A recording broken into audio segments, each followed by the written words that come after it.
Hey guys, today I'm making a quick video showcasing the new offhand abilities in Swordai. So the long-term goal is that there'll be a pool of these abilities and we'll pick two to fill your offhand slots with. Your offhand slots are here, 1 and 2. For now, there's just two abilities, so I'm just going to show off what they do. I've set up 3 windows here. One's going to give us kind of a third-person perspective. One will let us see it from the target's perspective. That'll be on the left here. And then I'll actually be using the abilities on the top right window here. So the first of both the abilities you press and hold. So you can cancel out of them anytime by letting go of the ability or by blocking or attacking or kicking or dodging, taking any other action will kind of override the ability and stop it. You can run around while you use the abilities, but you cannot sprint. So the first one is a tether that applies a slow as long as you hold your cursor over your opponent. If your cursor is off a target for too long, the tether will break and cancel. And if you hold the tether for sufficiently long, it will trigger a teleport where you appear right behind them. So I'm going to cast it on my top right here. We'll see the status effect of the slow show up on the target's screen here on the left. And then we'll see after a short delay, I'll teleport to them. So holding 1, you can see the beam, there's the teleport behind him. Okay, whack him. So the slow stacks the longer you hold your cursor on your opponent. You don't have to follow through with the teleport. You could just use it as a slow and kind of threaten a teleport and then cancel it and hit them in the face. Instead, you can run around while you're channeling it, just not sprinting. So it's a pretty versatile ability. You can teleport to allies if you want to, but you will be slowing them obviously.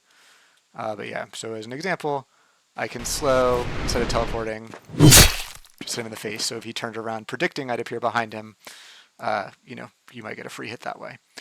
Now the game tries to teleport you directly behind your opponent, but obviously there might be a wall there, another player, you might fall off the map. So it will find a valid location that is, approximately behind them as best it can. You can block, you can exit out of these abilities at any time, but that will put them on cooldown. If you cancel the ability, the cooldown's halved. If you actually trigger it, the cooldown is 30 seconds, 15 if you cancel. So I can just tap it and decide, never mind, and now I've got a 15-second cooldown. Now the second ability is a channeled heal that will give you a status effect that gives you a heal over time of 5 health per second for 15 seconds. So it needs to channel for 2 seconds, and then it has a cast animation that you can't break that's about another half second. So you want to be a little careful using it because if you try to use it while someone's charging at you, you'll lose more health getting hit than you gain from the heal. But it looks like this. And you can see the status effect up here showed up that is giving me health over time. I wasn't hurt, so it's not as easy to see. But it'll heal a total of 75 HP. So if I go over here, maybe we can get a better view of it. You can move while you're casting it, you just can't sprint. So that is it for offhand abilities right now. I plan to be adding a bunch more of these. At a high level, I've got, I had to write some new code that kind of handles the idea of basically first-person type first-person shooter type combat where you're detecting where the cursor is, having server-side authoritative hit detection for security, all sorts of stuff like that. But I think once I start building on this framework, I'll be able to put some really cool stuff in that adds a lot to the game. And just from dueling with friends to test these abilities out, I'd say it already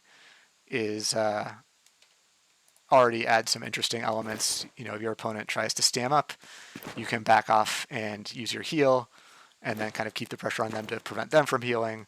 You can do some kind of entertaining tricks with the tether, either just using it for a slow or fake tethering and not teleporting or actually following through with the teleport. There's some guessing games there. So that is that for today. Thanks for watching.